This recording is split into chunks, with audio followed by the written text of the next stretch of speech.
everyone, my name's Libby, and this episode of Outside Every Day with So Real is brought to you by North Mountain Park.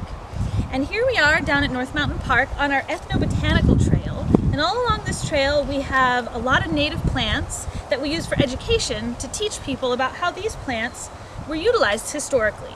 And all of us in this valley are living in the historical traditional homeland of the Shasta and the Takelma people, who had amazing skills with the native plants. And I have tried in my study of plants to pick up a couple of these skills, and I wanted to show one to you. So the first thing I want to show you is this plant behind me, this tall, lovely plant with the thin stems. This is a plant called dogbane. It's also known as Indian hemp, and that's a clue to what we might use this plant for. You can actually twist this plant into something called cordage, which is just another word for rope. Now, if you've ever looked at a piece of rope really closely, any kind of string or rope around your house, you'll notice that it's made of little fibers that are all twisted together. But if you've ever twisted on a rope swing, for example, you know what happens when you let go. It untwists itself, right? So that wouldn't be helpful because you need it to stay twisted to stay as a nice strong piece of rope. And I'm going to teach you a technique that you can try at home to make some rope yourself. All right. First I want to show you what the dried stems of this dogbane look like. They're hollow inside and they have a lot of little stringy fibers. You might even be able to see them up against my shirt here. And these little fibers are going to be perfect for turning into a piece of cordage. Now, to get the fibers out of this plant, you take the dry stem and you crush it between your fingers. There was a little pop when I crushed it. Yep, I can hear that. And you crush it between your fingers, and since it's hollow inside, it goes pop, pop, pop.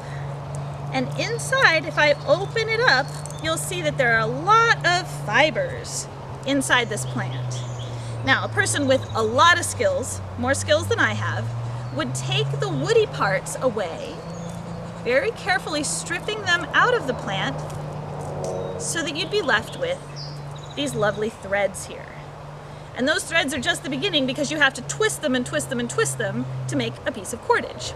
Now, not everybody has dogbane growing near their house. If you do, I would be very excited for you to dry a few stems and try this yourself and make the cordage from the real stuff.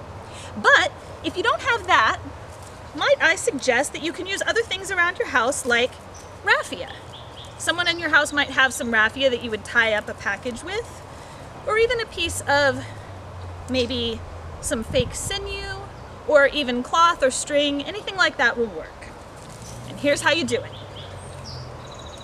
You're going to take that raffia. That's the one I recommend. It's probably the easiest for little hands to work with. You're going to take that raffia and you're going to tie it together so that there's a knot at the top of the piece of raffia, and then you're going to use a clothespin to clip that knot into place. Okay? Knot, loop, clothespin. And then you got to get clever. Since I'm standing up in front of the camera, this is going to be pretty funny. I'm going to clip that to my pants. And now I've got all these fibers, which we can pretend are from the dogbane here, but really they're from a raffia palm. And we're going to take these fibers and separate them into both hands. All right?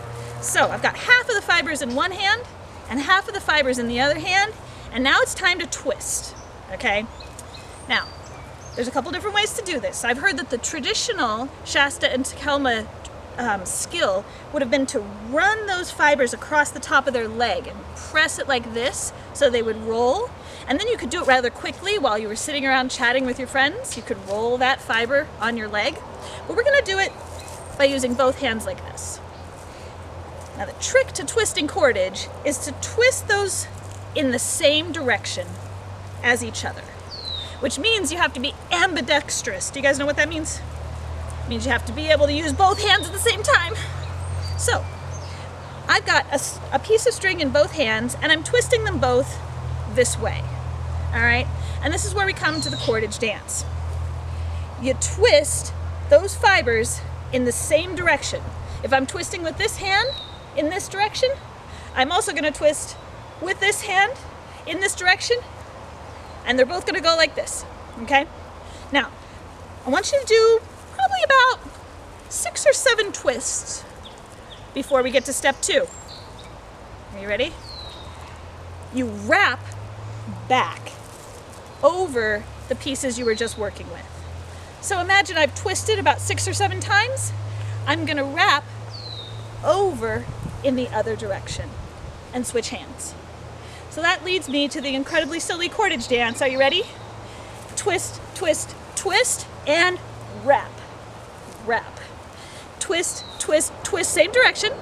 Switch directions, wrap, wrap, switch hands, right? Twist, twist, twist, wrap, switch hands. Twist, twist, twist, wrap, switch hands. Okay, I could do that all day, but you're probably getting bored of watching me dance. So I'm just gonna twist a few more times. Twist, twist, twist, and wrap. Twist, twist, twist, and wrap over. Cross, switch hands. Twist, twist, twist, wrap, switch hands. And you do that for quite some time until you make a piece of cordage like this one. Obviously, mine is short and unfinished. This one's finished. And you can see how the fibers are twisted together. I made a knot on both ends. And now I have something that I could use as a bracelet, or I could make it into, if I had enough of it, I could make it into a fishing net and catch myself some salmon. But I'd recommend a bracelet for starters. All right, well, I just want to thank the Shasta and the Takelma people for sharing something that I think is really fun, and also a great way to appreciate a native plant.